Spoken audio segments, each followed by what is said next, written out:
Hello, everyone, and welcome back to another episode of the 1 Point Safety Show with myself, Scott Hartley, and my amazing co-host, Scouse Andy. It's my fault we're late slightly this week, so for everyone watching on YouTube, I apologise. It's been one of them weeks, Scouse. How are you, mate?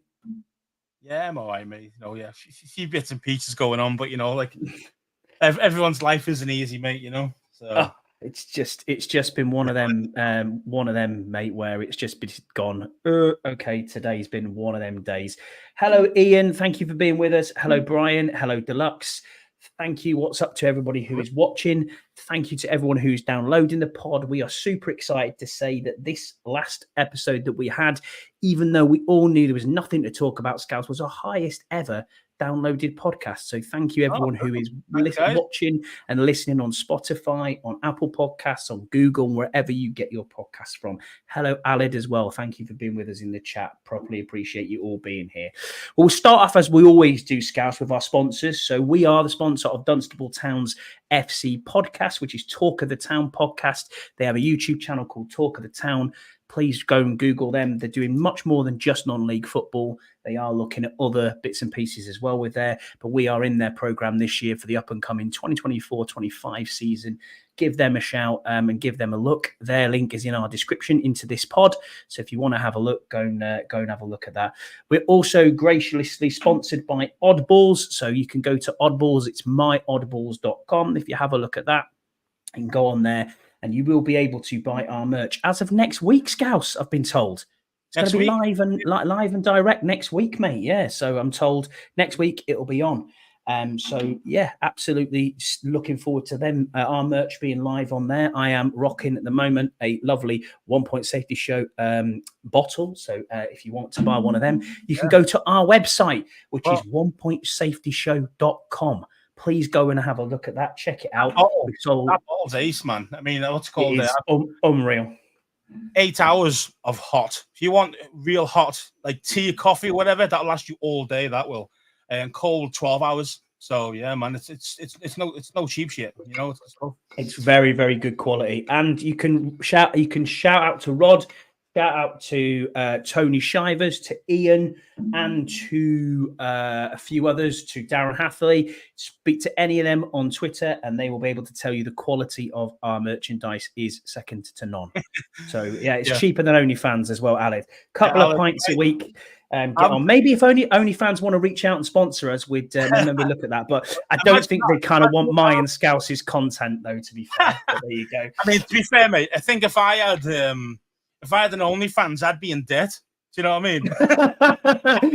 Yeah, maybe, mate, maybe. I won't make it money to be owing them money. Yeah, for sure. Maybe. Yeah, man. Greg Coles. Hi, Greg. Thanks for being with us. Appreciate you being on in the chat. So thank you for being here.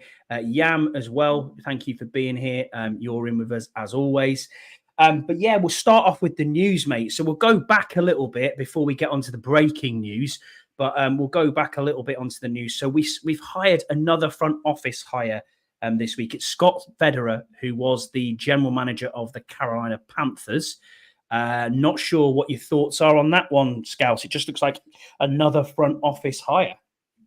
Yeah, I mean, when you read up on him, he was obviously he was highly sought after before he went to Carolina. I think he was at Seattle for like 15, 20 years, something like that craziness. That's how long he was there for. And obviously came up with a good reputation. Obviously took a hit going to Carolina, but anybody who's anybody should never go to Carolina. That's like worse than us for a place for your career to die. Do you know what I mean? It is now. Now they've got the worst owner in sports, but yeah. Awful. So again, you got to take that bit with a pinch of salt from his Carolina days. He's obviously very good at what he does. But for me, it's kind of like, how many guys do you actually need? Wow. Every week we're saying we've hired somebody else, we've hired this dude, that dude. It's like, mate, how many dudes do you need in his front office? I mean, surely these guys are like now overreaching each other, overstepping each other a little bit, like grey areas around like each job role and who's doing what and what's doing this. I mean, it just kind of makes it a bit. It's just a bit weird, man. It's just a little bit too much now, Yeah, I'm getting starting to get a bit like lost in it all as to who we've actually got and who's doing what role when, because as you said, it is literally every week we're signing a new person. And funnily enough, we said before we were kind of happy with where we go, and that having that even 0.5% extra off the field makes perfect sense. So the Eugene Shen hires, the guy who's came in from the Detroit Lions, I really can't remember his name now. Shen's gone now. Yeah, the guy who took over from Shen, the guy from the Lions, his hire, very well thought of. Again, he's come in to do the analytics. Everybody's got great reputations. The guys who are getting in. It's not like these guys are no marks or bums. It's just a case of too many cooks. Too many cooks in the kitchen. That's it. Yeah. They spoil the broth, don't they? They do. They do scouts. And Carolina was a similar project last year. No, they got loads of big names in, big egos in, and they never got on. And it didn't translate to the field, and he played god awful. So I don't want it to become a problem where it's actually going to get, I say, a problem, if that makes sense. I don't people like, oh, it's this guy. It's very easy to start blaming others, especially when you've got guys who are kind of crossing over each other's remit. Which, with the amount of guys that we've got in the front office now, there's bound to be a few of these guys that are going to cross over. And that could just muddy the waters a bit. Yeah, I agree with you. I do agree with you. I'm looking at this thinking, where do we go from here? But it's a front office hire. It doesn't come in the salary cap. It shouldn't really bother us at all. If Josh Harris thinks it's a good hire, then, I'm all for it. It doesn't bother us from a financial point of view. I mean, obviously, these guys are throwing money at these dudes. I mean, I would hate to see what our wage bill is for our front office. Crazy money, I think. Genuinely crazy money spent, which is great. But obviously, like the other thing as well, you need to make sure these guys are all on the same page. And the larger your team is, the harder it is to keep doing that. You know what I mean? To keep it is hard, isn't it? It's so much easier to deal with a team of 5 or 10 compared to a team of 30, 40. Stay on the same line, all see it the same way, And obviously that's going to be on the boys that are right next to him. But man, you got to be, he's going to make sure that they do stay on board, man. Just a tad bit, yeah. Other news then that we've got, well, the rookies came back today into camp. So this is the start of training camp for the rookies. They've come in today, and Monday, I believe, the vets turn up. So, yeah, we're getting closer to actually seeing what's going to happen at training camp. We're getting closer to seeing what's going to happen with this 53-man roster. I'm sure further down in the weeks to come, Scouts, me and you will break it down a little bit more. There's a few questions on this as well today, so we can go through a little bit on that. Other news then, we've got the list of up-and-coming sessions for joint practices. We've got 2 joint practices scheduled in. We have a joint practice away with the New York Jets in New York on the 8th of August, just prior to the Jets preseason game. And we also have one scheduled in for the 15th of August in Miami, just prior to the Miami preseason game. Obviously, joint practices, we talked to F.A. Abada. He said he didn't like joint practices and it was his worst thing to go through because you don't know how people are going to tackle, how much effort people are going to take in. It's the first time hitting people when you're in pads. What are your thoughts on 2 joint practice sessions, Scouts, mate? Yeah, I mean, as I say, it's a choice, isn't it? I think personally, they are useful, but obviously, I'm not a player. Obviously, Abada's is a player and he hates them, because obviously they're going to go at full speed. For a fact you're going to go at full speed in those practices because you don't want to be looking like that you're a pussy. Do you know what I mean? So you're going to try and outshine the other player, your opposing guy that you're playing against. Like you would do in an actual real game. Now, I get that, and obviously that's your first team are going to be playing, and that's where you're going to be learning like kind of some cohesion. Again, great. And the games now, the actual preseason games are for the guys on the bubble, the guys on the edge. Do you know what I mean? Trying to see if they can get one of those last 2 roster spots or whatever it is. So that's why I think they're useful, because the first team is still going to get that cohesive cohesion and actually play against a high level opponent, and they're going to go for it. So it's going to be like it's like an actual game. Do you know what I mean? So that's why I like them, because it prepares the first team, because they're not going to play. These guys are not going to play in those 2 preseason games against Miami and Jets. This ain't going to happen. So yeah, you're right. So that's why I think they're good. I think that's probably the reason why other coaches think they're good as well, because it is still a stressful environment, but it's not as stressful as playing on prime time. You know what I mean? So your brother makes up a really good point here in our chat. He said it'll offset the one less preseason game that's been taken away. Yeah, I agree with that, Ian. But ultimately, I think we're going to go to another game. We're going to go to an 18-game season rather than 17 games. I think that's probably where we're heading to. But yeah, I completely agree with you. I mean, eventually, what you're saying. It's a very slow progress towards that, isn't it? At the end of the day, I mean, who wants to see preseason games? Really? No, I'm not fussed. I'm not fussed about them at all. But I understand from a coaching point of view, as a manager point of view, looking at your roster, you want to see those guys. You've got 4 or 5, maybe even 8 spots, something like that, usually on a team that you think he could be in, he could be there, he could be in. And the best way to do that is get him in a game and see what he can do. Can he do it when crowds are watching, when the cameras are on? Can he do it? What Yam said here, an 18-week season with Washington's bye week in week 17. Yeah, most likely, mate. Yeah, you're not wrong, man. We always get dicked on that, don't we? Absolutely. Yeah, I mean, our chat, do you know what, Scouts? This is one thing I'm really proud of, actually, is the little community that we've built up here to have a chat on our right-hand side. But we don't half get some stupid messages in here, which are really funny. My wife here at 8:10 put in, I thought you ordered food. It turns out it was for number 4 and who was knocking at the door. Right, thanks for that. I didn't even hear the door go, but there you go. It is what it is. Then I've got Jesse Martin, who's a co-host of the Bleeding Burgundy podcast. He's got on here that he was taking shall we say, he was letting his bowels loose in a Walmart. Thanks for that, mate. Yeah, so we all wanted to see that. Do you know what I mean? Absolutely all wanted to hear that. Cheers. We really needed to hear that, mate. Yeah. But yeah, we shout out to Rod, shout out to Cam for joining us, David as well. We've got lots in the chat tonight, so I appreciate that. Yeah. Well, I think we've put it off long enough, Scouse, and it's the big news of the week. It's that Commanders rookie quarterback Sam Hartman was drafted in the 9th round by the Birmingham Stallions in the UFL draft.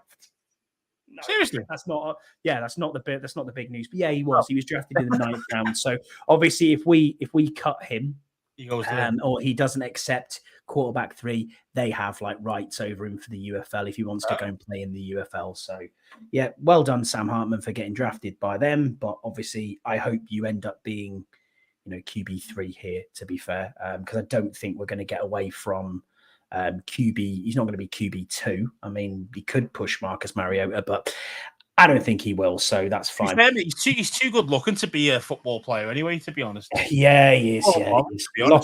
Lock up your daughters, lock up your middle-aged wives. Who was it who was the team who drafted him? The Birmingham Stallions. So where are they? Is that Alabama?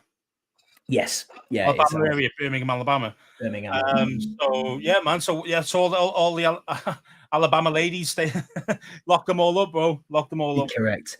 But the breaking news that we had before we got on the pod, and I mean, we'll get into this because we've had a few questions on here as well. Nikki Javala has broke the news here breaking news that Jason Wright has moved out of his role as the Washington Commanders team president and will leave the organization by the end of 2024. Wright will assume the title as senior advisor, and the search for a new team president begins immediately. I mean, there's a lot we can say on this, and we will get into it, mate. Do you know what I mean? Because it's one of them that we're going to have to go through. But yeah, what are your initial thoughts, obviously, on that? Because I only had about a minute to speak to you before, before we got on. Yeah, I mean, it is upsetting, to be fair. I mean, he's always been available to us, within reason, and when he's really appreciated our fandom and stuff like that. We come over from the UK, and he makes an effort. And that's all you can ask from guys in that position. To be fair, it's more than you can ask, to be honest. So it is a little bit upsetting for me anyway, because he's treated us well. So, and I think he's done a good job overall. There's been a few hit and misses, but most of it he's done a really good job. So it's a shame that he's leaving, really. But I think the writing really was on the wall when we spoke about him a few weeks back, about when he went for the Green Bay job and he just missed out. Obviously, if he's being going for interview for that, going through the full process, that it looked like our team was actually happy for him to go and interview for it. You know what I mean? So it isn't just because it's a promotion type thing, which we know that you can't stop coaches doing that, but it's different with front and back officers, So yeah, man. I mean, he's always been good to us. So it's not good news. I'm pretty upset about it. Yeah, I am, and I can't say anything more highly about Jason than the way he's treated us as, as individuals and as fans who are abroad, and anyone that is abroad who follows the pod. I know we've got our American cousins on here, and we appreciate you being on here. But from a UK perspective, he has always been fantastic with us. I mean, you went and bought him a Liverpool shirt, between us all. That was fine. We all clubbed in and got him a Liverpool shirt. And, he gave us a tour. He's a Liverpool fan, by the way, if people don't know. He is, yeah. He's a big Liverpool fan. And we got it with his NFL number. The guy's got great taste. You know what I mean? And we're letting this guy go. What's going on, man? I know. So we got him with his NFL number on, and we presented him with that when we first went out there. He took the time to say, "Look, you guys have never had the experience. Give us a tour of the stadium, all that sort of stuff." And then, last year, just going just messaging out and saying, "Listen, I'll come and hang out with you, on Friday night." Away from the glare of the fans. And he was open and candid with us, and we can't go into much more than that, but he was open and candid with what he was saying. And he took the time, he took 3 hours to sit down with me, you, Burrows, and Jesse Martin, who's in our chat with us today. And if you speak to any of us when we go out in September, or if you speak to us, directly, we can talk about some of the stuff we talked about, but others we obviously can't, and we never will. But he had ups and downs moments. I'll give him his due. He had ups and downs moments, but we have to be honest with some of the shit we know. You don't know how lucky you are to have someone like Jason Wright in this organization. Mm-hmm. Honestly, you really don't have a clue. If you're the average fan and I'm not saying we're connected, we're not. No, but Jason's our main. To be honest, we're never going to lose him, but and I am absolutely gutted to lose him. But in all honesty, we know he listens to this show as well. So shout out to Jay Wright. And he does download it religiously. So thank you for always following us and being on with us. I mean, Brian's probably right. He was a fixer, more of his background. Do you know what I mean? I'm here to fix what was a broken product. And I think if he goes away and says, "Hey, I've fixed that broken product now, and I'm quite comfortable with the trajectory of where this organization's going," then great. He goes with our good graces. I think you're right, Scouse, on the writing was on the wall when, he applied for obviously the Green Bay job and didn't get it. He hasn't been as active as you'd like to see him during an off season normally. Yeah. Personally, I hope he goes on, and if he stays away and, he doesn't have another front office job in the NFL, he's done a lot for us, and good luck to him. Yeah, there's been ups and downs, and people will definitely get somewhere. I mean, think about it. You go about kind of, ups and downs, but at the end of the day, his main remit really was to oversee the overall ownership change. That was his main thing, and then obviously to make money for the team. And he's done that. He's done both. So, and he's made them, I think, was it like 29% last year, 30%? 33, yeah, 33, yeah. An uptake from the year before. Now, again, that could be an element of obviously Jason Wright, but then also an element of new ownership and more excitement, etc., etc. So there might be an element of both, but still, he's done his job. Do you know what I mean? And he's done his job great. So I don't understand why he got so much shit on YouTube or on X or these sort of other media platforms. You're just thinking, mate, if you knew the half of the things that he's had to deal with, man, you'd appreciate him a bit more. So Richard Cameron put a question into us, and he is at Mr. Rich Cam. He said, "Hi lads, hot off the press question with Jason Wright announcing that he's no longer team president and leaving the franchise at the end of the up and coming season. What are your initial thoughts on his legacy, good or bad?" I mean, for me, on that, I think he's going to leave with a good legacy. I think that he has made I think people who transition through it, and people who spoke to him and know him a bit more will always think highly of him. You know. Yeah, and I think the most. Sorry, Scouse, you finish, mate. I apologise. No, sorry, mate. I think I do think it's, you know, people who do know him will always think highly of him because he's such a really nice dude. You know what I mean? And you know when and obviously the guys that are going to be ripping him are the guys that don't know him and just go off. Okay, you can go off as the mistakes because that's what people see nowadays, isn't it? It's the mistakes that you've made. And there was a few. You know, I mean, the bungles. There's a few bungles that we can come to mind. So one is the Sean Taylor, obviously, memorial that was statue that was revealed in my mind. But that was obviously coordinated by Sean's daughter. So, but that was taken completely out of context, and nobody decided to bring that forward. It was just the hate was immediately on Jason, which is not an ideal situation. I think it's the photo with Sean Taylor though, because if you make one slight error, it's all over. Do you know what I mean? And having, go on, mate. Sorry, mate. Having the porta potty photo, you know. Yeah, again, another bad look. No, again, that might not have been him, the porta potty photo shoot, but still, you know, it will kind of come under his kind he's of. He's also going to get the shit as Darren Haffley, shout out to Darren for joining us. So I appreciate you. Be like Darren, go and buy yourself a cap off onepointsafetyshow.com. He said name change. That is exactly, and so did Yam actually. So he said it gets too much hate, Jason Wright. The rebrand and the name alone. I hate the name, but it's clear he helped the team through some troubling times and was probably successful in ways we will never know. Absolutely, Yam. And I mean, as we've said before, if you know the guy, you'll understand where things have gone to. This name was not the idea of Jason.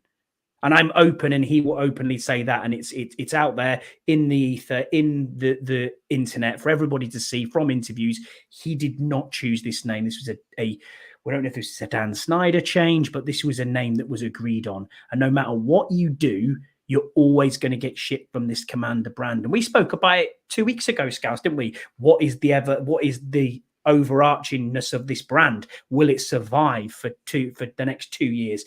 The only way this brand as the Commander survives is if we win. It's as simple as that.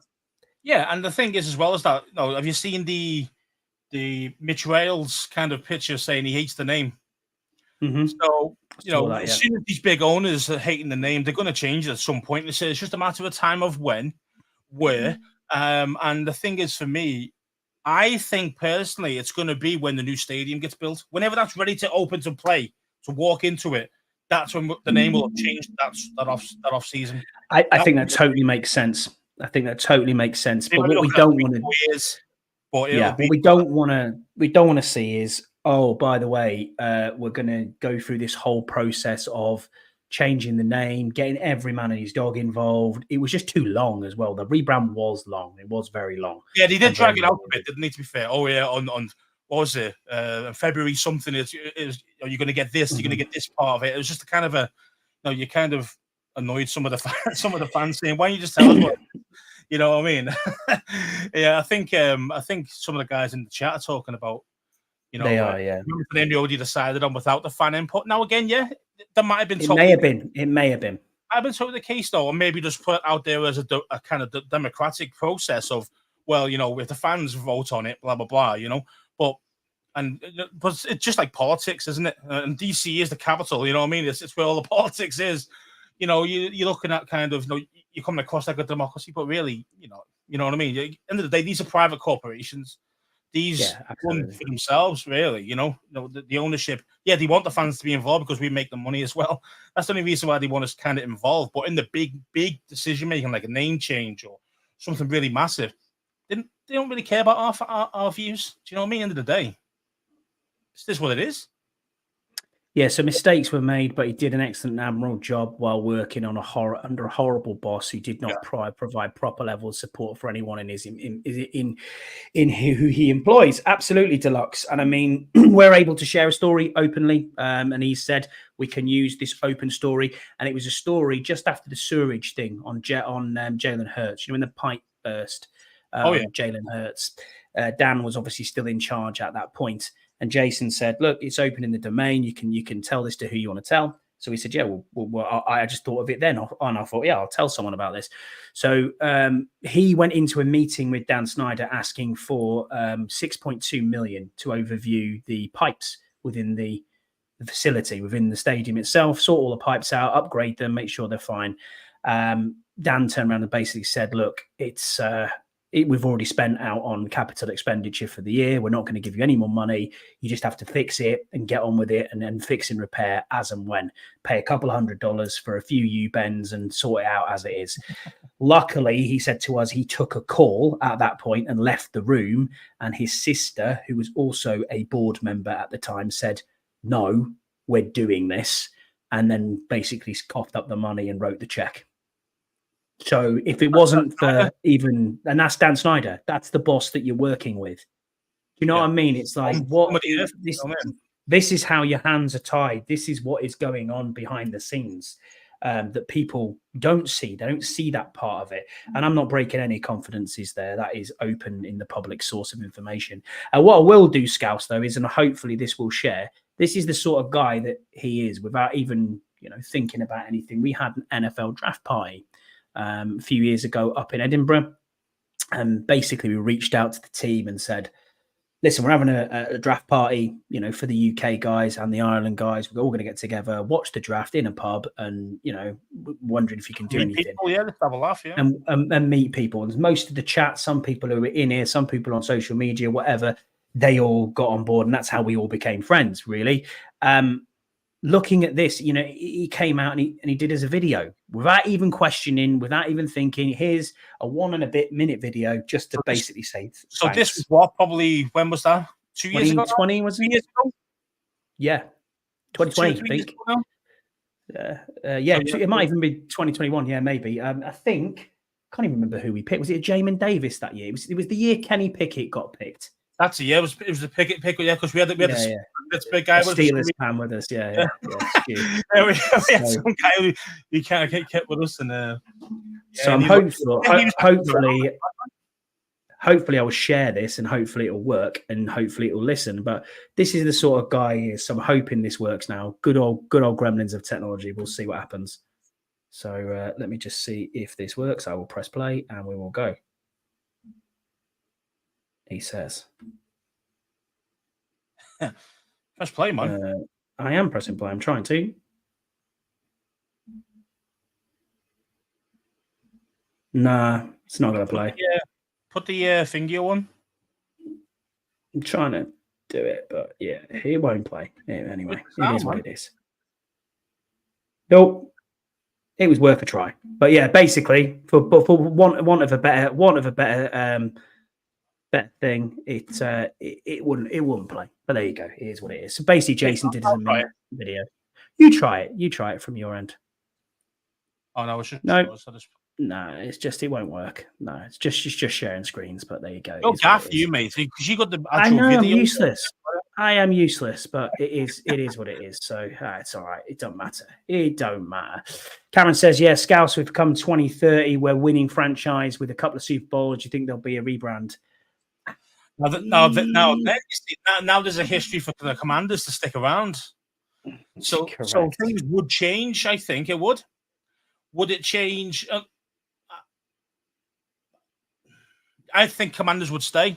If that happened, I think the Commanders would stay. Even though Rails might hate the name, you have to get on with it, because now there's a winning history to that name.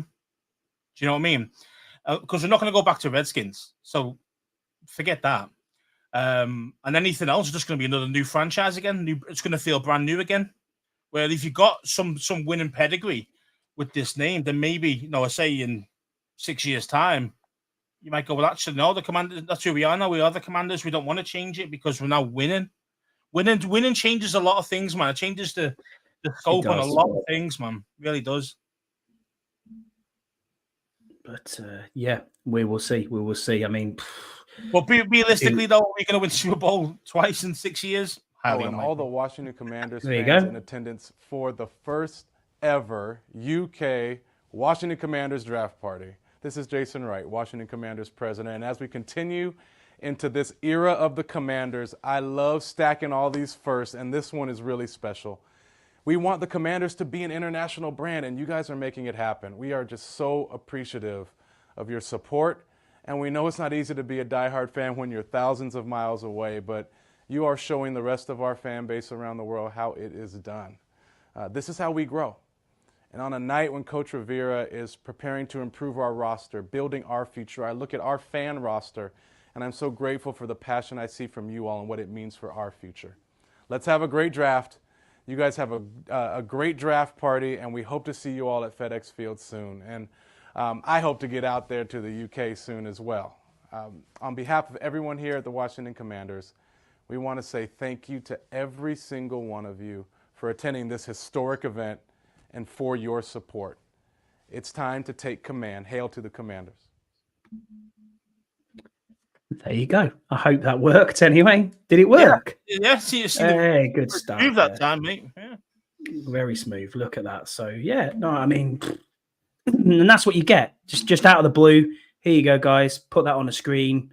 You know, go and play that. And we were like, this is awesome. Do you know what I mean? And yeah, the team point, we only just literally spoke to him. Like, you know, I think Bo's got randomly with them, and it was like, it was kind of, oh yeah, we're having this draft point, blah blah blah. And we're like, yeah. And then all of a sudden, like, we probably spoke to him maybe once at that time, but I haven't spoke to him at that point. You know, I think it was yourself and Bo who spoke to him at that point. You know, so it's, you know, what a nice guy to actually do something like that, because no one asked for that. We didn't ask for him to, by the way, just can you spend a few minutes getting the production team involved and getting a video put out there for us professionally and all this. We didn't ask any of that. And that's the kind of guy he is. He'll do more. He'll do more with, you know, yeah, Jason, if you are listening, which I know you do listen to the pod and you download it, please send a DM and we'll try and get you on for a quick interview, 10 minutes maybe, if you've got the time. But I appreciate you might not want to speak to us things anymore. Will be busy. Things will be busy. He might not want to speak to us anymore, but he might not. He might not. But yeah, man. Rod has put in there, when you come over, ask about obviously when they'll come over for an international game. We've done this, and we actually thought it was going to be this year. From last speaking to the team, they were saying that they were actually on the hook, that they thought it was going to be this year. Obviously not this year. So new head coach, I think you get exempt for some reason on abroad, but it's next year. Next year, I think, is the year to that they will come over here. We'll get Madrid or Brazil or Mexico. It'll be Europe somewhere. Germany as well. Didn't we mention about what was it like? They were kind of earmarked to come over the very first Germany game. They were, they were. But obviously there was a few issues. Yeah, you remember correctly. I'm not going to name we will not talk about that. Yeah, we'll move on. But there was, if you go back and in the internet and have a look at and write German and then put Commanders player, you'll get what you need to find. Yeah. But obviously not going to name names on here. But and that kind of Darren on the chat there said he was hoping to get him a United shirt for this year's video. You could have, mate. You could probably use some more toilet paper. You know what I mean? but yeah, even I've got a picture of Jason, me, you, Jason, Jesse Burrows, just here behind me. He's on my wall. So yeah, man, it's going to be a bit shit when we not just because of how good the team has been for us and he's been with us. It's going to be shit that we're losing someone that I believe is as good as we could possibly have got. Also, it makes a difference. I don't want to play this card, but he's the first ever black president in an NFL team, which is awesome. So he's young as well, man. He's like he's still very young. Is he? You know? and that is a first for us, and I'm proud of that as well. I'm proud of that being a first. Do you know what I mean? I know I'm not. As he said in the video, but about firsts, he loves firsts. He does, yeah. I thought it was a first, him being the first black president. Yeah, something you can say about him. Fair play, whatever he's. Yeah, I won't ever have a bad word to say about him. That's it. But and I'll die on that hill. So if you don't like it, totally fine. You can jog on. Don't mind. But in all honesty, yes, he has had sticky moments, shall we say? But the good will always outweigh the bad, and I always like to look at the positives on people, and that's kind of where we are at the moment. Other than that, mate, news-wise, there's a little bit of other news, I suppose. Rod says Madrid for next year. Well, mate, that'd be awesome, wouldn't it? Let's have a few beers in the sun. That'd be nice. Yeah, why not? Now an flight for us around here. It'd be great. 60 euros on the old Ryanair. Thanks very much. Or EasyJet, whatever. Yeah. Isn't Real Madrid Stadium ready for next season? Is that how it's working? Ready for 2025? So, yeah. The new Bernabeu, yeah. Upgrades. So yeah, I think they're going to be hosting it. I think Madrid Stadium, like the Real Madrid Stadium. That'll be like 90,000, 100,000 people there, and that'll be filled, man. That would be filled. If we were there. Exactly. I genuinely believe that. Correct, Alid. The franchise led the way with Doug Williams. Exactly right. Yeah, exactly right. You aren't wrong there as well. But yeah, man, it's an interesting. And our team, our history of the franchise is all about racism. Come on. Racists. Yeah, I know. Yeah, we're the first one with a female coach. Yeah. You know, we're the first one who is a positional coach. We're the first one with a female. You know, there's females in every part of this. There's black and more diversity and black and ethnic minorities that have got jobs in this team, and people don't even look at that and think, oh yeah, that's what it is. Score for Redskins and racist name, blah blah blah. And it's like, well, I mean, okay, yeah, you know, you go back into our history. Yeah, you know, we did have some racist owners. No, I mean, we did. Absolutely, you know, George Preston Marshall was a big racist, really, being honest. You know, he was quite an horrible guy from all accounts. So let's say we've had that a lot throughout of our whole history of bad owners and you know, racist and you know, other dodgies, if that makes sense. So yeah, hopefully now it's not going to be like that. Hopefully it's always on the up only. And I think it's an issue I always think sometimes it's a bit of an issue when you have an owner that is a fan. But I hope that they steer this in the right way. And that's all we've got to do. They'll always be, you know, and I think on the longest leash possible. Yeah, because we don't have the previous owner anymore. And also I do think as well is, you know, the Rails, Harris, all the rest of it. Like, yeah, they've got certain levels of ownership, of course, but I think not just because of the capital they had to raise, why they got so many mini owners or part owners, but also those guys will keep them in check as well. So if things start going wrong or things Harris will have to listen to these guys. Do you know what I mean? Like he doesn't come across like a guy like Dan would be. Oh, I'm the managing owner. So see you later. My opinion only counts and nobody else's. He doesn't come across like that type of guy. But if things start going wrong, he starts making some questionable decisions. There's a lot of part owners there that are going to be kind of on the phone to him and say, "Hey, what's this about?" And I think you'll get checked quite a lot. I think if it started to go off piste, you know. I agree. One other thing that we've got on the news-wise, Scouse, is obviously Brandon Ayuk has formally requested a trade. Brandon, yes. We've obviously had a lot of discussion on this, not on the pod. I mean, we talked ad nauseum about Brandon Ayuk. Really, it's are you willing to pay the price and are you willing to pay the money? For me, I think it's a little bit expensive, but we've got the money. If it goes down to average per year 26, 27 million, I could probably cope with that and think that's a good deal. I mean, even Jefferson, who's on, you know, mega bucks, isn't actually on a massively high cap for the first 2 years. And I think if you can structure it the right way, then yeah, you know, I think that's a good deal. But it all depends on what the price of the trade is. And I still don't think that he's going to get traded. I think you will get a long-term deal at San Francisco. I think this whole send a first, send a player and a second, it's just a big price to pay, especially when you know, and we all know who are in the chat, who are listed, who every Commanders fan knows this. we have holes still in this roster that we need to desperately fill. And if you're giving up a first-round pick for Brandon Ayuk, yeah, and we're not expecting to be. I mean, look, we expect and we'd love to be picking 15th, 20th. That is ideal. But realistically, it might be a top 10 pick. Do you want to give that cap? Do you want to give that capital up when you know that you're going to have a very good lineman available if we still need a lineman? Because that is the big question: is what do you do at left tackle?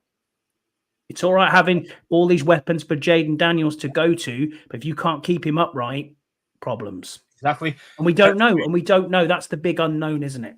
And yeah, definitely. And I think that's the big unknown about Coleman. Like, how good is this guy going to be? If we get lucky and he is the real deal, then happy days. But for me, going back to Ayuk, I mean, you look at our receivers, you think, oh, it's got a lot of players. They've got a lot of players. But the thing is, none of these guys are game changers. Like Terry's love Terry, don't get me wrong, you know what I mean? And I think with better QB play, he could be a true game changer.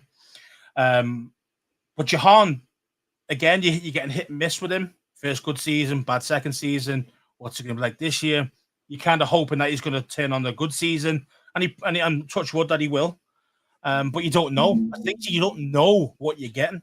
Same thing with McCaffrey as well. Everyone's going, oh, McCaffrey, yeah, he's got the McCaffrey genes and he might be amazing. He might be the best receiver we've ever had. But the thing is, we don't know what he's about.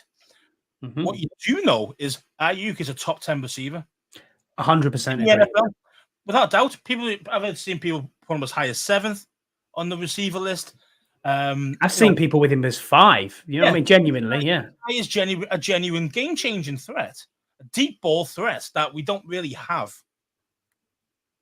Terry can run, but he's not true speed. You know what I mean? Like you can take the top off a defense. Brandon Ayuk can do that. But I mean, I know you can, and you can also add in the thing of, well, it's Jaden Daniels' best friend, blah blah blah. The chemistry's already there. You won't even have to work at it. The chemistry will already be there. But the thing is. Yeah, but put that bit aside. Just on the player itself, the player itself is by far better. To be fair, he's better than Terry. He's a better receiver than Terry. Sometimes you get what you pay for. Do you know what I mean? And you've got to pay. 100%. I know what you mean. For good players, you've got to pay good money. It's as simple as that. Yes, are we one wide receiver away from winning the Super Bowl? No, of course not. We've got holes. We've got cornerback awful. We've got tackles awful. So we've got other areas of need, sure. But what makes you more explosive? What makes you more? At the end of the day, it's all about explosive offense nowadays. Of course, it is. That's how the game's changed. And we haven't got that true explosiveness. We've got good players. Don't get me wrong. We've got solid players, like in the skill positions, but explosive. The first thing you don't think of is explosive. Yeah, you'll take the top off. He runs a 4.3. No, there's no one. There's no one in our receiver team. Why tight end, running backs? None of our guys are like that. You know what I mean? So, that's why he's different, and that's why I would trade for him personally. But thinking about trade compensation, I wouldn't be going for a first. I know I mentioned the first a while back, but that was just me kind of going. Oh, the name's there. Let's just get him. Do you know what I mean? But now when you start going into it a bit more and you start thinking, well, what's he truly worth at this moment with the problems he's got in San Francisco, his last year of his contract, that now, especially now he's requested a trade, Yeah. I mean, these things, for me, the most we should ever be going for this guy is a second. And what we should do, being honest, is let it play out, see if he does sign a new contract with Niners. If he doesn't, come on trade deadline day, let's do what they did to us with Chase Young. Let's lowball them a little bit and see it, and they'll panic because they'll have to do it, or they'll have to tag him. And the thing is, if you tag him, he's not going to play anyway. You can tell if he's not signed by close to trade deadline, he is going to be. He'd be fucking raging, I think, if he actually tagged him. So, and he's never going to sign a contract then, and then you just paid him probably 20 million or whatever it is for the tag at that point for a half receiver. a year, yeah. for half a season that you're not going to get it, that he's not going to be there anyway, because you could tag and trade him. Sure, that could happen as well. But for me, I'd be going in there and going, trade deadline day is the 2nd, and see and go from there, because we've got the cash, we can afford to extend him. That is. Oh yeah, I think we can extend him, and it depends obviously how you play and manipulate the cap and manipulate the contract as well. Now we've got money though. We've got money. We can. I know we have. But you don't. I mean? You don't have to have it as high as it is. I mean, you can roll money over for next year as well. So there's ways and means, and we'll leave that to all these front office hires who we've put in to do that. But I agree with you. I think you're right. Brandon Ayuk is a top 10 receiver. Now, Deluxe is not going to ever agree with us. Terry is his boy, and I completely understand that. And he will say, die on that hill, that Terry is the best thing since sliced bread. He might be. We don't know, because Terry's always had poor quarterback play. And we're hoping that Jaden Daniels is the answer and makes Terry into an amazing receiver. Yeah, I mean, we might get further down the line here and get to that trade deadline and looking at the other side of the coin and be like, well, Dotson's on fire. Terry's, absolutely tearing it up. Christian McCaffrey's doing really well. And actually, Brandon Coleman's pretty good. So we don't have to worry about it. And that, in an ideal world, that is exactly where you want to be. But we know that's not the case. I mean, David, Glasgow Skins fan, he's on Will Campbell out of LSU at left tackle next year, please. I love Ayuk, but for me, there's too many holes to give a first at the moment. I completely agree. Completely agree with you there. As in the first round, I wouldn't be giving that away for a receiver that you need to pay $30 million for. I mean, that's the thing I wouldn't do. And if you think about it from a 49ers point of view, even if they don't tag him, even if they don't do all the extra bits, and they just went, okay, then we'll just leave you for your contract to expire, they're going to get a 3rd rounder anyway. Mm-hmm. So as a team, you're not going to go, well, I'm going to let him go for another 3rd rounder.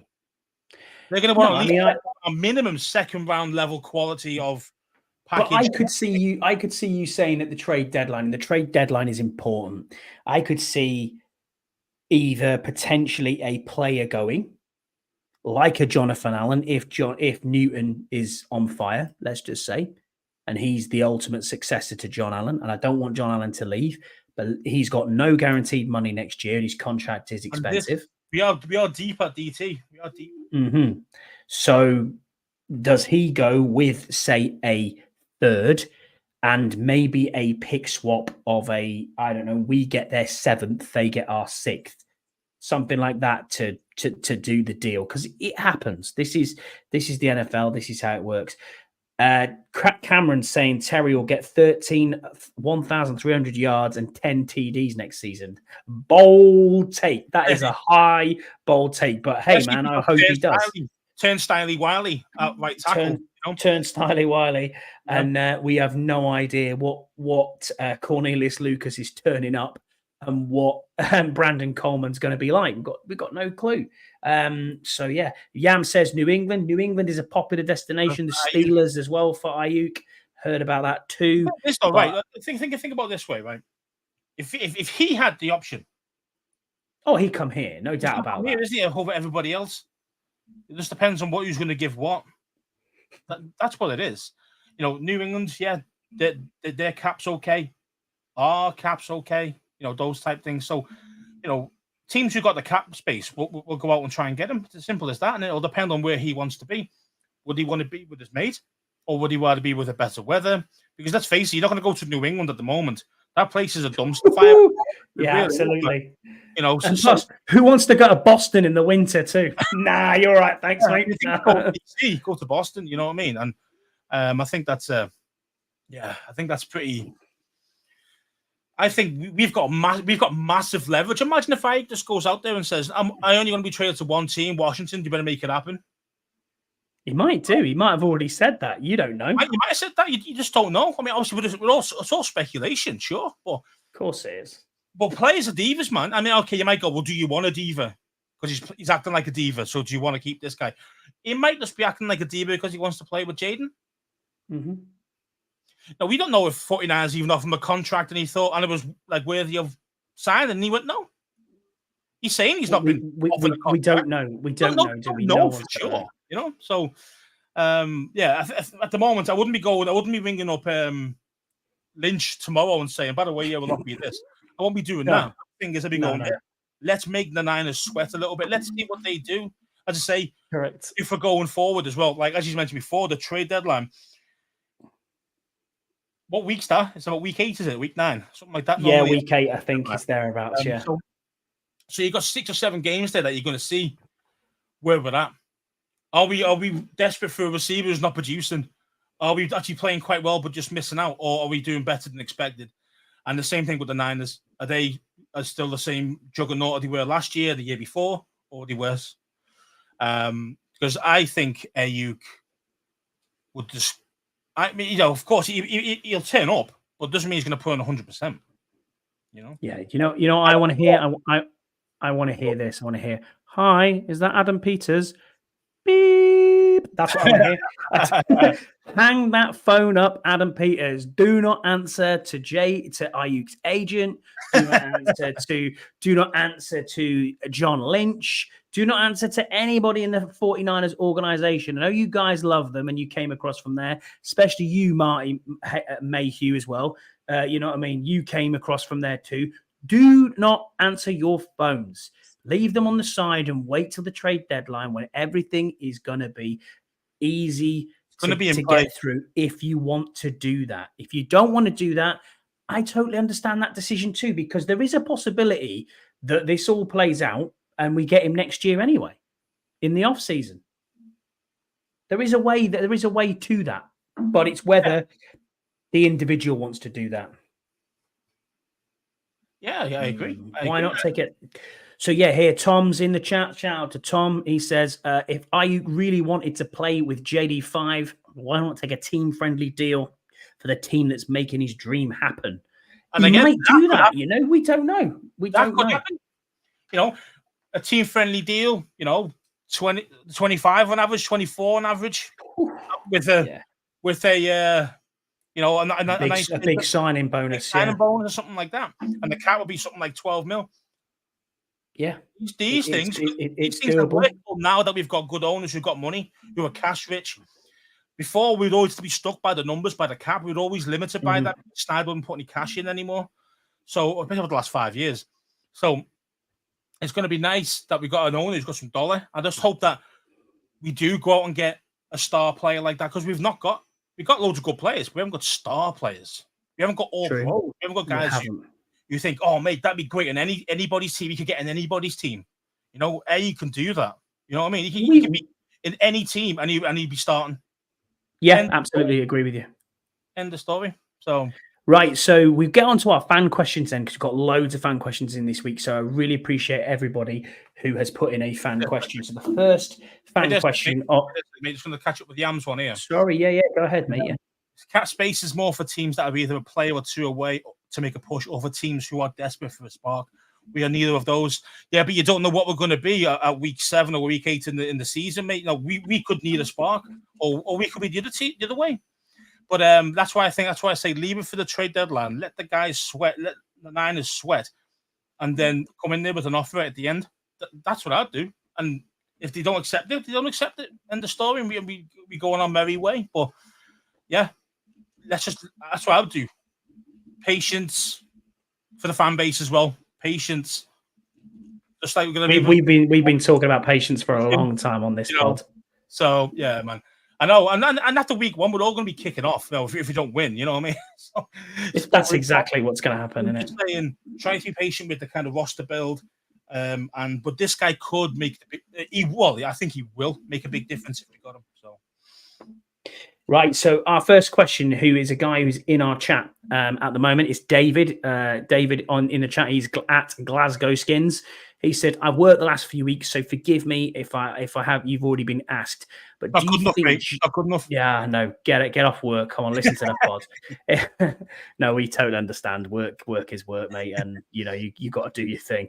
He said, "Do you think Joe Witt Jr. will look to bring a system with 3 starting safeties like he did in Dallas, or revert back to 2 safeties?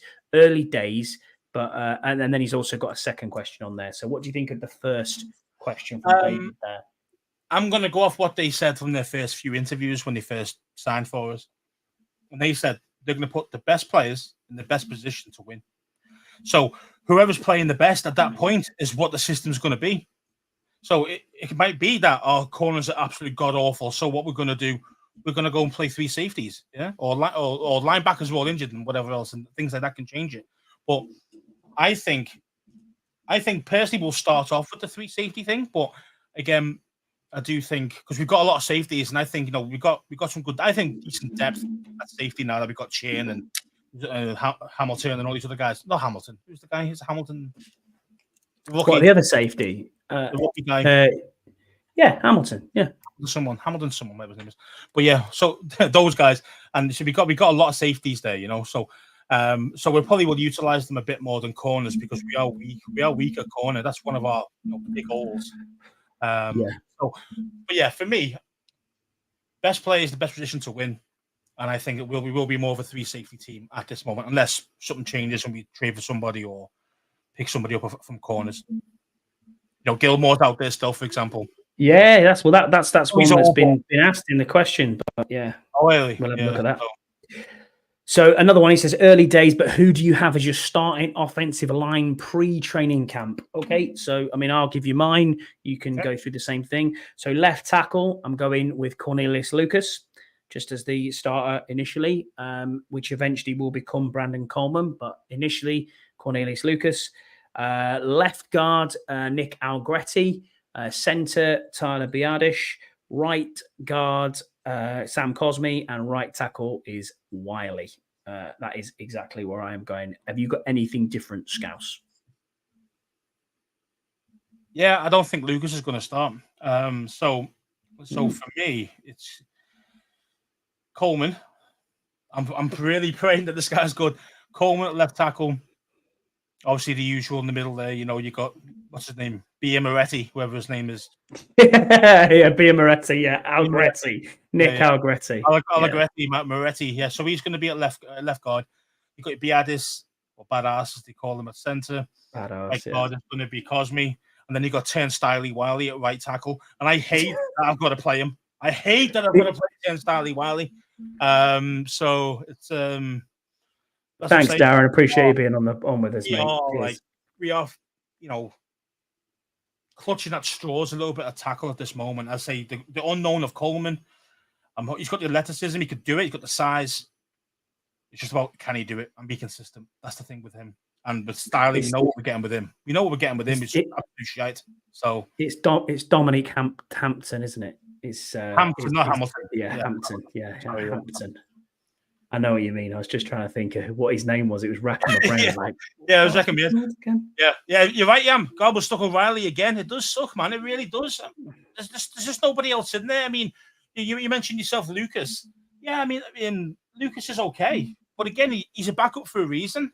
He plays maybe 1 or 2 games where he looks really good, and you think, oh, but the hell, this guy's got some talent, and then next minute he gets burnt toast. You know what I mean? So, and that's the problem. You can't have that. You need to have some sort of consistency, and that's the difference. Do you know what I mean? Like where between the top starters they play a high level every game, or 9 out of 10 they'll play well every game. Whereas these backups might give you 1 or 2 games relief, and then that's it. Then they play like crap. They can't keep it up. So, and you know what Lucas is going to get? It's not like he's a youngster that's got promise. He's been around a long time. He's 32 years old. You know what you're getting from him. That's why I want to see Coleman at left tackle. I want to see what he's got. But we know what we got with Lucas, which is Bangav, being honest. Bangavage. So, it is. Right, let's get on to our next question then. Our next question is from the Podfather. He is at the Burgundy Zone, Kyle Ronick. Shout out to Kyle. And thank you for being on with us. If you haven't subscribed to the Burgundy Zone on YouTube, please go and do it. Very fantastically well-made podcast. They are the GOATs. So go and give them a listen and a follow. He said, one forgotten player that will have a major impact this season. Oof. Forgotten player? What? Yeah, forgotten player, or maybe not necessarily forgotten. I'm hoping I'm reading this right, Kyle. You can tell me otherwise.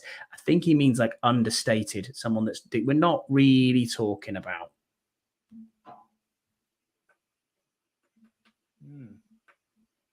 Tough one, that. I mean, I can go and I've got one. You go first, I'm thinking, but like I can't really see anything. No one's really standing out. I'm going to be really impressed.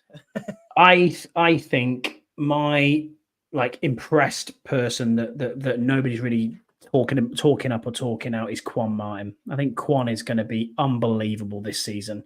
I think he's going to have a fantastic season. He showed us last year what he can do. I think with the right coaching, as you said, Scouts, before, putting in the right positions at the right times, being that nickel, big nickel, I think he is going to do a real good job there for us. I really do. Do you think? I mean, you think he's going to just stay straight as free as safety, don't you? You think he's going to be? It wouldn't be straight in. Yeah, I mean, I just think, you name us somebody like that. He's not really a forgotten man. He's not a forgotten player, but it's really difficult to say. I mean, you could say Dante Fowler Jr. Do you think Dante Fowler's going to have a? He's been solid his whole career. I mean, they've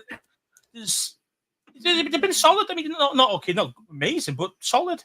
So I wouldn't call him a forgotten player, a forgotten man. A guy like, oh my God, I mean, your Kaz Allens could be the guy, a punt return or something like that. Maybe he might show up and shock a few people, maybe.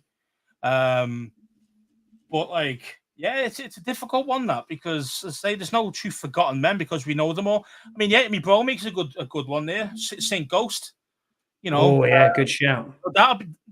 He's not a forgotten man, but he might as well be flaming bottom, forgotten, because he's been god awful for a long time.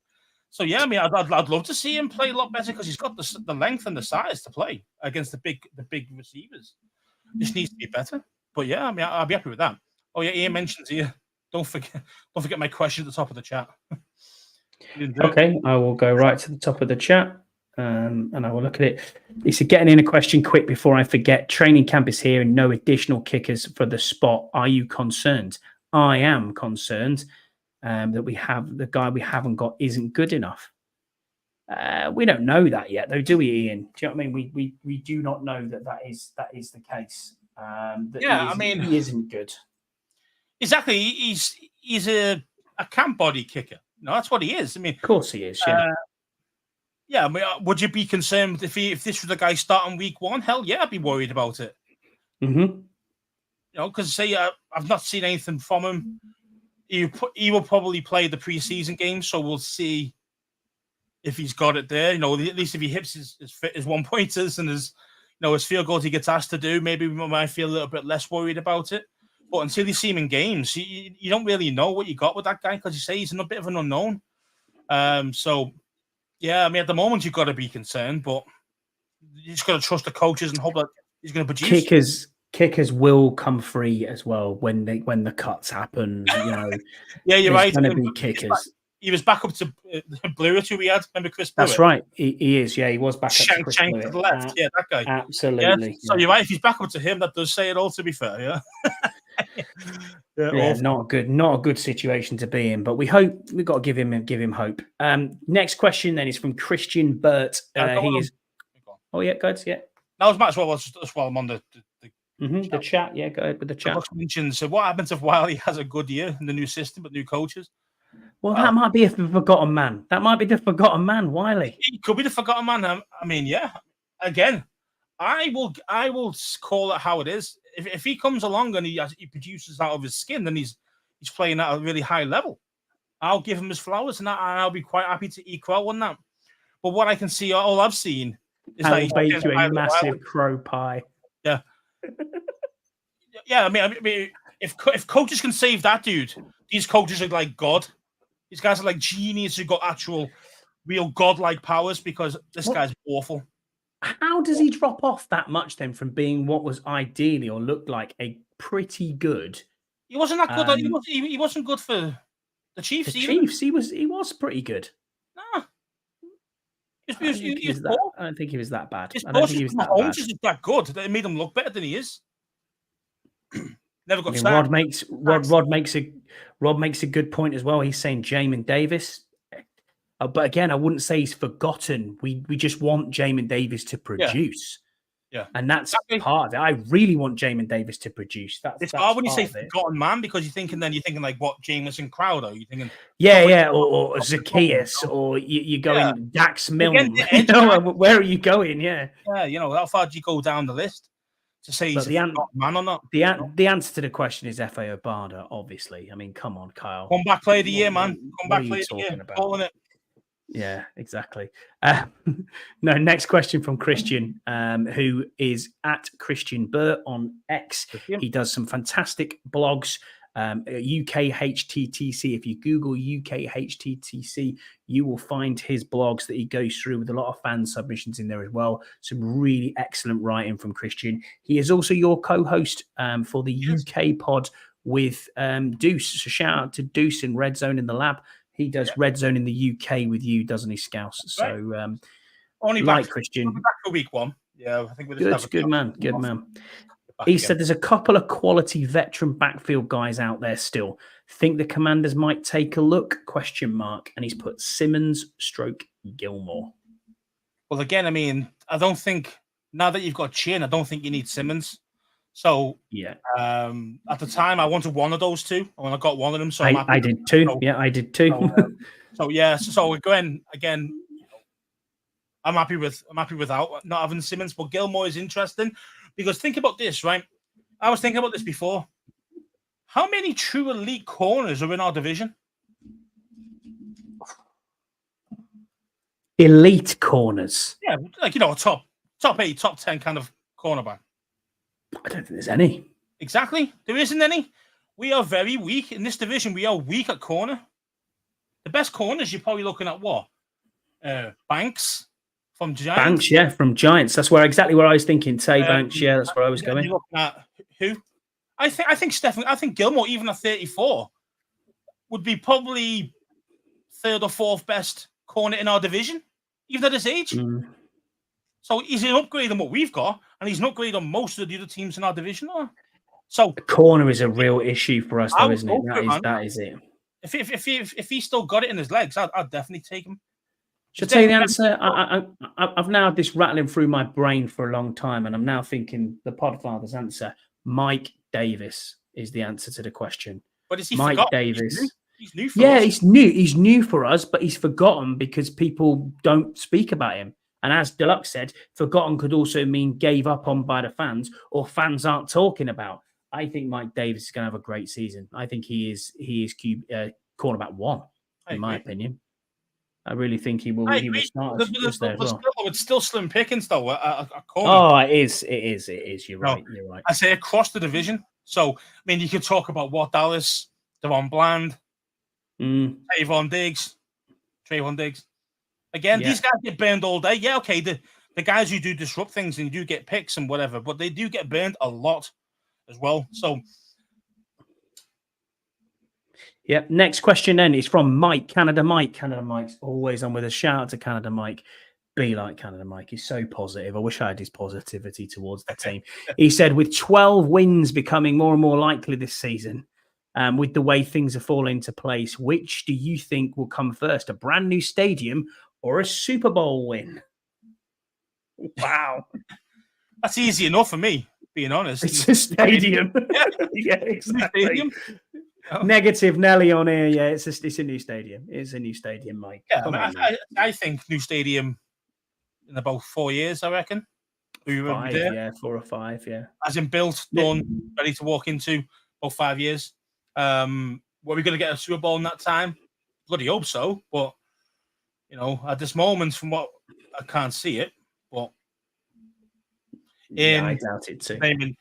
In Witt and thingy, what's his name, Kingsbury and all those guys, and all those guys, give them a shot, man. See what they're about. And there's going to be turnover as well here, so it's going to be very difficult. Mike's next question: he said, "Who do you think will win more games this season? Newcastle Falcons, Carlisle United FC, or the Commanders?" Answers on a postcard. Well, Newcastle Falcons didn't win a single game last season, so it's not going to be them. I know who it is. It's Carlisle because of the amount of games that they play. Yeah. And in comparison, if you're going to, exactly. If you go down to on average, if you kind of did like against what the Commanders have in their games, I will probably still say it's Carlisle. But yeah, 7-8 wins is a great season for us. But yeah, I don't know. I don't know about that. Yeah, how many 30 million corners are there? And then how many 30 million wide receivers? There's Yeah, probably true. probably Terrell Reeves probably when he was in his prime. Way overpaid. Yeah. And how good he was, absolute lockdown. Sauce Gardner might be the first one that might get close to those type numbers. Maybe when he comes up for his contract in a few years. But yeah, you're right. I mean, there's definitely more wide receivers, and that's the thing. This is why, corners get burned. Yeah, I know they do, but the thing is, though, how often do you get burned? And our corners get burned all the time. As I call it, say ghost for a reason, because he's just not there. It's like a remnant of a shadow figure just there, but gets burned. So following on from that, really, hot take Freddie, who is one of our good friends, Freddie Ham. Shout out to Freddie. Hope you're well, mate. We'll see you in September. He said, and we've kind of already covered this point, but we can go into it again. He said, is our question marks at corner being overshadowed by the quarterback and Ayuk and offensive line talk? He's put question mark. Of course, of all the positions, I think corner could be our Achilles heel. Should we be more concerned about that position than about the others? Yeah, Scouse, I think corner is a real problem, and you've just outlined it there. But corner isn't strong in this division. We haven't got strong corners, but we don't have depth at corner, or the depth that we do have, we don't know what is there. We're relying on young, inexperienced people. We don't know if Mike Davis is going to do a job there. Benjamin St. Juice, no idea. Really hoping that it's Manuel Forbes. Oh, we don't really know. Hope that this guy's the deal, because Witt said today that he's working his ass off. And I'll tell you, if he wasn't, he's working hard. So he's looking like he wants to learn. So I'm happy with that at the moment. But as I say, yeah, we definitely need upgrades. And the thing is, as well, it's like, yeah, we got poor corners, so obviously it means receivers going to get open a lot easier. So how to negate that a little bit is better pass rush. So our pass rush has to be absolute. It needs to be on point, doesn't it? It needs to be absolutely on point. Our pass rush, and our pass rush could be good enough. Do you know what I mean? Yeah, okay, you lose, a stud like Montez, but. Especially interior pass rush is going to be very good. Yeah. I mean, or you hope it is anyway. Yeah, you hope so. And so you've got depth there as well now, so you don't have to play the one Payne every single snap. Do you know what I mean? So he can be rested and he can come in and hit when he needs to. Same with Allen. And I think they're going to be using Davis more as an edge rusher more than actually a linebacker, which I think is the exact right thing to do for him. He is good. He's lightning and getting at the quarterback. That's what he's good at. He's athletic to do that. Let them do that. And that's what they're, again, before, players are looking like putting players in best positions to win, to succeed, putting them in places where they can show off their talent. And that's what they're going to do with Davis. So as long as we can get a solid pass rush, again, that'll help the corners out quite a lot, because it won't give the quarterback enough time to get the receiver to get open deep and those type things, which can help our corners out a lot. But it's going to be so important. If you've got poor corners, you have to have a great pass rush. You do. Deluxe is putting here St. Ghost and Turnstile. Kudos to always making quick names. It's just the British humour, mate. That's what we do. We always have a nickname for something. I'm a poet, and I didn't even know it. Yeah, one of them. Exactly. And Yam says he used to be a Newcastle fan, but he stopped from his time in England. But once they sold out, I stopped giving a shite. Well, yeah, mate, I'm not a black and white either. I don't follow the tune. I just follow the rugby team. That's totally different. We're not as Neanderthalish, shall we say. 52,000 passionate idiots in that stadium every week. But half my family are black and white. And yes, I am from Newcastle. So I'm allowed to say that as a Geordie. But there you go. Yeah, you really sound like one, mate. Honestly, mate, born and born, that's where I'm from. Yeah, there you go. No, don't. But if you listen to my dad, you'd understand. Yes, exactly. Brian says we're relying on coaches to improve corners and the pass rush more than players.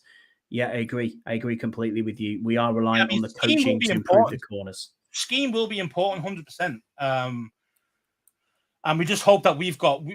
I say, we've mentioned it before. We've got all-star coaches. We really have. So if they can't get anything from these players, then I don't think many other players could. If that makes sense. So I'm open for a big upgrade, as in just schematically.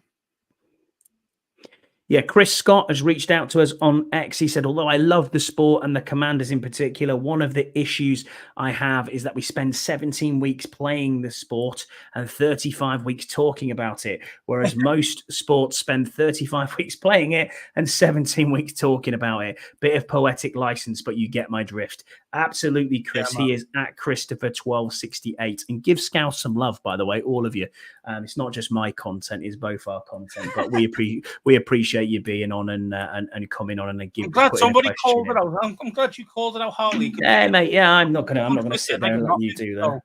Yeah, man. Come on, go and follow Scouse. You know, he's on the chat here. He's at Scouse20. I'm on the Don't chat. give him a follow.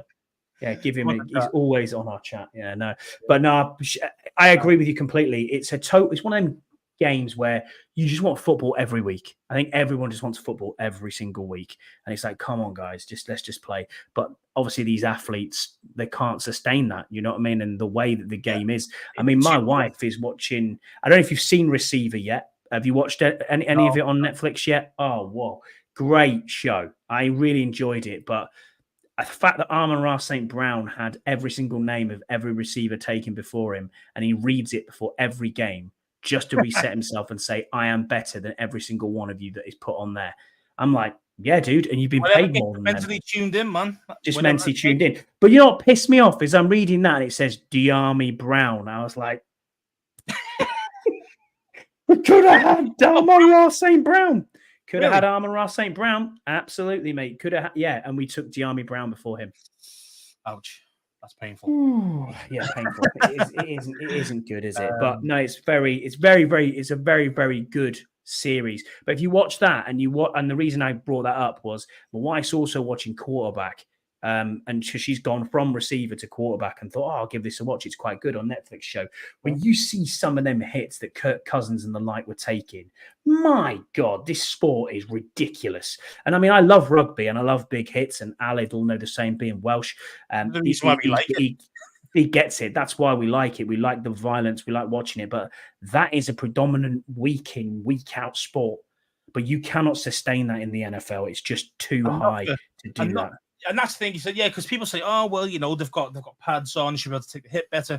The thing is, they actually hit harder now because it's ridiculous. And they've got those helmets, you know. So it's and then the thing is, though, it's one of them really of kind of, yeah, it's annoying because the off season's way too long in my book. It really is long, man. Like, you know, you have a few weeks off, and then it's all about like 4 or 5 weeks talking about the draft, and then you get the draft, and then you got like little bits of content where, you know, OTAs happen, mandatory training camps, all this little bits and and then you go away for a few weeks and come back again. It's very bitty. Whereas it is. In the UK, we used to like when football players, yeah, okay, they go away for 3 weeks, but then they're gone for 3 weeks and that's it. Then they're back, they're training again, do some preseason work, and then the season starts again, you know.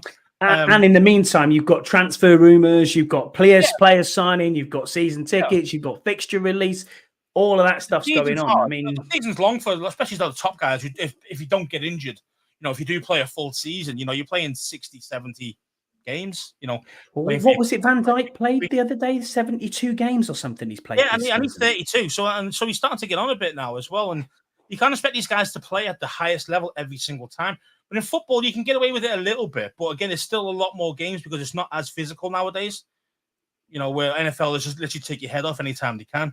You know, it's different in football. You know, a lot of fake injuries anyway. But it's just a lot less. It's more about athletics now, more than about physicality, as in strength and, you know, taking hits and all that. So it's different conditioning, completely different conditioning.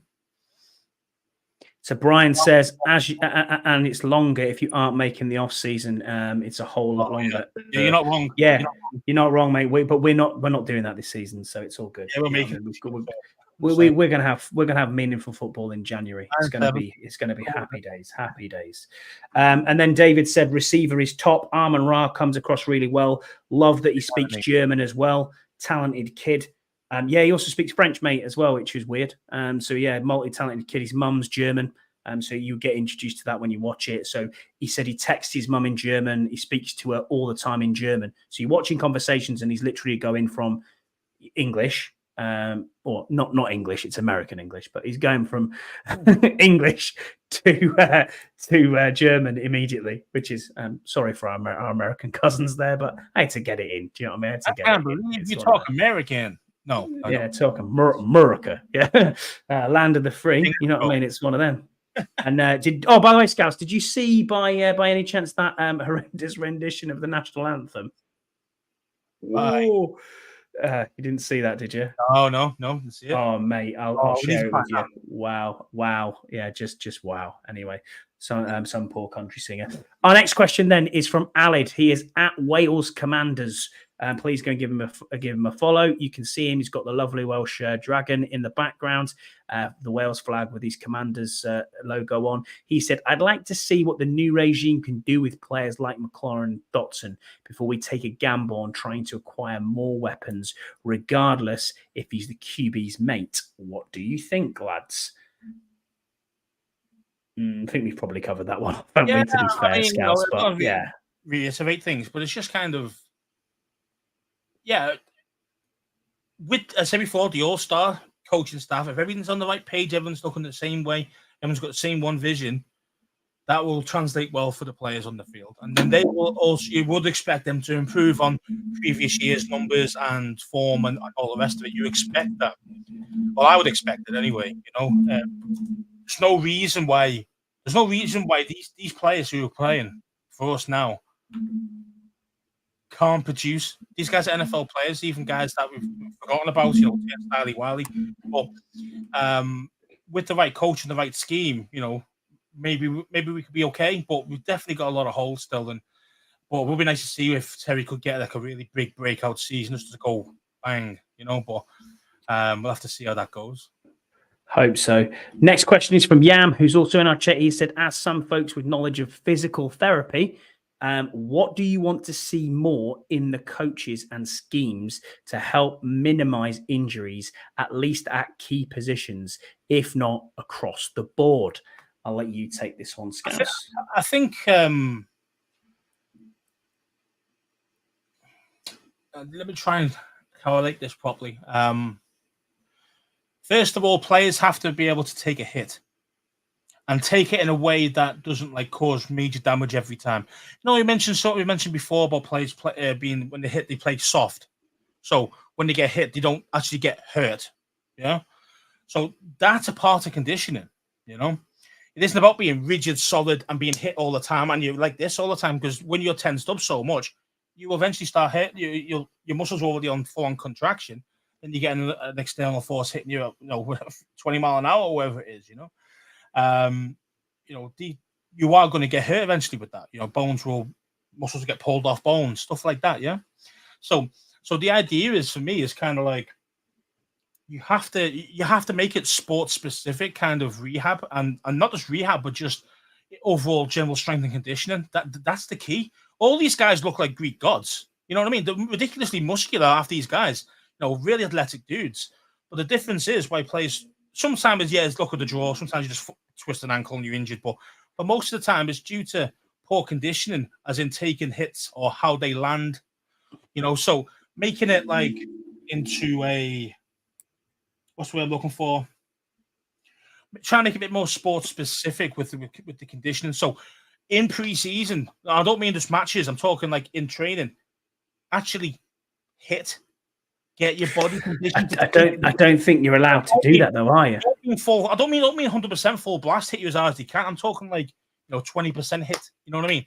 Just so they're getting contact, and the body's getting contacted regularly, so they get used to these hits. That's like you're doing rugby training, basically like a half speed walkthrough. Yeah. When you are actually training, it isn't just about pushing this hard, big push-off thing for the offensive lineman.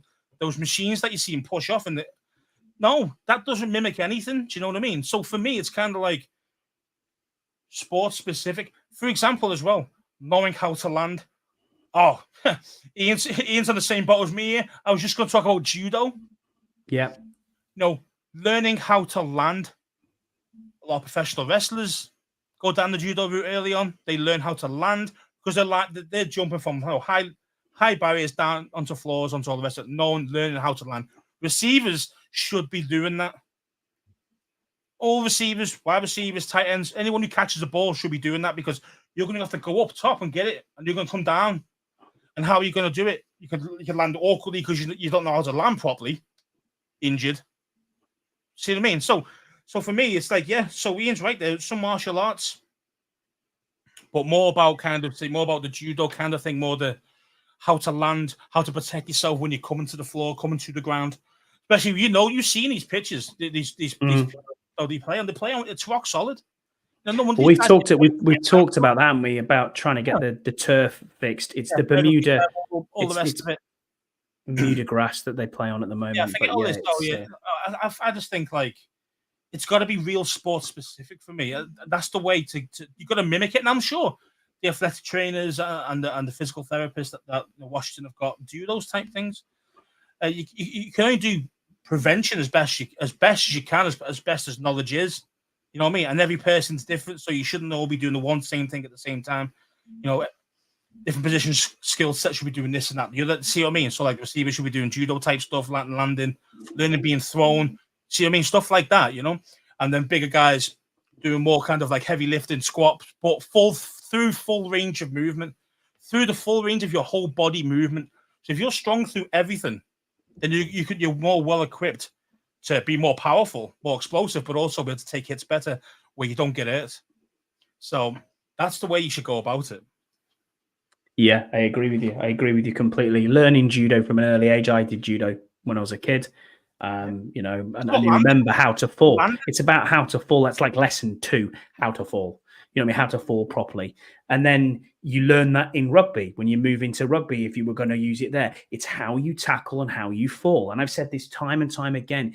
You experienced it when you worked for the Gators. It's stingers. It's things like that. They're injuries that can be prevented. It's leading with your helmet onto the lower extremities of someone's leg, knee, ankle. And your head snap back so far that you get burn. You the nerves get pinched, and you get like ridiculous arm and hand pain. And then you also get sciatica down the back because of the way that you're gonna be. All that sort of stuff can be taught. But it's about strength and conditioning as well. Plyometrics play a massive part in this, Scouse, as well. You know that from your way. Can you sport specific half of it? You know, wobble boards, that sort of thing, stretching, yoga, everything, all that sort of stuff. It works. Training the body throughout every full movement that a body would go through. That's why I keep mentioning sport specific.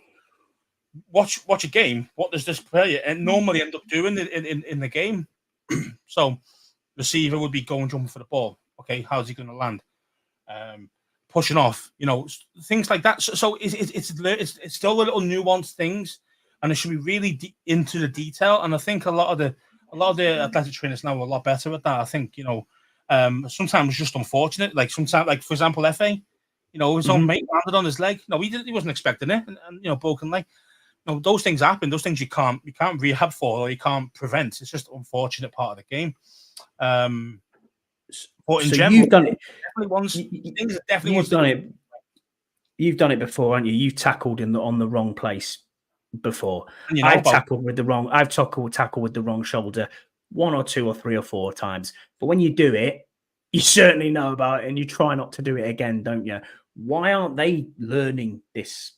I'm sure they do. I'm sure they do. These guys are supposedly the best of the best. So I'm just an average. I'm an average Joe as well, mate. So in the UK, use this and that. But I mean, these guys are the elite in sports. So these guys should be knowing all this and much better than me, much better than me as well. So I'm hoping that they are doing it. So do I. Rod in the chat says Purdy is due a big payday next year. Heard rumors that the Ayuk gets his deal and Debo moves on. Yeah, I've heard similar. I mean, Diana Rossini talked about it in the offseason back in April. She was saying that one of them was going to get traded. Potentially, they were talking about it, at the draft to trade. Obviously, it didn't happen with Debo, and he got paid. So how do they do that? But look at what they've done in San Francisco over there. They've paid their guys late. Nick Bosa was paid late. Debo is paid late. Fred Warner was paid late. George Kittle was paid late. So I still think that Deebo Samuel, that Brandon Ayuk will probably stay with the 49ers and get paid. This is just a Teddy's out the cot. I want to throw my teddies out the pram, and I'm going to do it. I'm going to do it this way. Deebo Samuel didn't go that way. He went down the traditional route of scrub your Instagram, scrub everything you know about the 49ers, and then go, oh yeah, that's my team gone now. And everyone's like, oh my God, it's hit the fan. And then wait for Twitter to go into a bit of a meltdown. And then suddenly John Lynch gives you a call and here's a new deal. That's what will happen eventually for me. But it is what it is. We can get onto that. Knowing us, next week we'll come on a pod and we'll have bloody signed him for a first round pick. You know what I mean? But it is what it is. Yeah, exactly. Yeah, exactly. Well, that was our last question, Scout. So thank you to David, to the Podfather Kyle, to Christian from HTTC Bogs, to Mike, to Hot Take Freddy, to Chris Scott, to Alid, to Yam, to Scott G, who did put a couple of questions on. I haven't mentioned them, Scott, and it's not because I don't like you, because I do like you, and you're welcome on this pod anytime you want. But you are busy at the moment. But the questions that you put in we've already answered, to be fair. So it was one on Jason Wright. What was the highlights? What was the lowlights? And we've kind of already did that. Shout out everybody in the chat as well who's been with us. So Darren Hathley, Rod, Yam, Cameron McDonald, Alid, Deluxe, Jesse, Brian, Ian as well, who's been in the chat with us from the start and got the first question in. And thank you so much for being with us. Honestly, this little community, I love this. And I love the fact that last week's pod was the biggest downloaded pod we've ever had. So thank you to everybody who is downloading on Spotify, Apple Podcasts and everywhere else. This is why we do it, and this is why we do it. It's just an outlet for me and you, Scouts, as well, just to have a bit of a chin wag. But in all honesty, having 10, 15 people constantly streaming on the side of this, and we're looking at it now on the side of this live stream is awesome. So to have this little community, and also people like Brian, shout out to you, mate, because you're on every pod. Yam, you're on every chat. Rod, you're on pretty much everyone's chat as well. Alid, the same. Thank you to the same faces that are going round. Deluxe, every single pod is on all of them. So thank you for supporting the community and supporting the podcast community as well for what you guys do. So we really appreciate it. But yeah, man, that is about it. Unless you've got anything else to chat about, Scouts, but I think I'm pretty much there, man. And we'll see what happens. Yeah, I think I'm done now. Are you done now? An hour and a half, we're done. Yeah. Have we gone on an hour and a half talking shit, man? How do we do this every week? Every week. It does. It just flies by. But yeah, thank you to everyone who's been on. Really appreciate you. And we will catch you again next week. Cheers, everyone. Bye.